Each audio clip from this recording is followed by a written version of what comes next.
আসসালামু আলাইকুম। বরিশালের রাঁধুনিতে আপনাদের স্বাগতম। আজ আমি রসুন দিয়ে হাঁসের মাংস রান্না করব। তাই আমি হাঁসটাকে কেটে নিচ্ছি। শীতে হাঁস খাওয়ার মজাই আলাদা। তাই আমি গোটা রসুন দিয়ে আজকে হাঁস রান্না করব। তাই পরিষ্কার করে একটি হাঁস এনেছে, এগুলোকে আমি পিস করে নিয়েছি।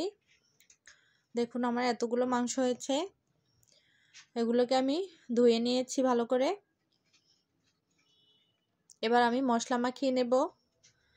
পেঁয়াজ বাটা দিয়ে দিচ্ছি 2 টেবিল চামচ, 1.5 টেবিল চামচ রসুন বাটা, 1.5 টেবিল চামচ আদা বাটা, 2 চা চামচ জিরার গুঁড়া, 1 চা চামচ ধনিয়ার গুঁড়া, মরিচ গুঁড়ো দিয়ে দিচ্ছি 2 চা চামচ, হলুদের গুঁড়ো দিয়ে দিচ্ছি 1 চা চামচ, স্বাদ মতো লবণ দিয়ে দিচ্ছি।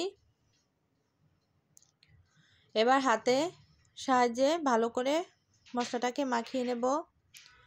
সেই সাথে তেল দিয়ে দিচ্ছি আর গরম মশলা, দারুচিনি, এলাচি, লবঙ্গ আর তেজপাতা দিয়ে দিয়েছি।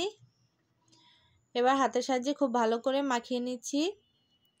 মশলাগুলো যেন মাংসের গায়ে গায়ে লেগে যায়।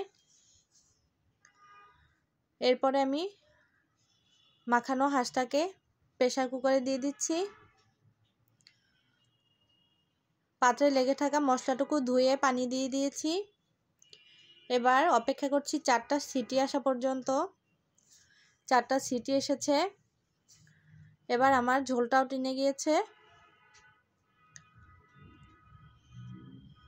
বাকিটুকু পানিটুকু শুকিয়ে নিয়েছি। এরপর দিয়ে দিচ্ছি গোটা রসুন 5-6টার মতো, আর আলু দিয়ে দিচ্ছি মাঝারি সাইজের 2টো। আমার বাচ্চারা আলু পছন্দ করে তাই আলু দিয়েছি। আপনারা চাইলে এটাকে অ্যাভয়েড করে নিতে পারেন। এরপর সেদ্ধ হওয়ার জন্য পানি দিয়ে দিয়েছি, আর প্রেসার কুকারে আমি সিটি দেব না, এমনি সেদ্ধ হয়ে যাবে। এই যে আমার মাংসটা হয়ে গেছে এবং সবশেষে ভাজা জিরার গুঁড়ো দিয়ে দিয়েছি।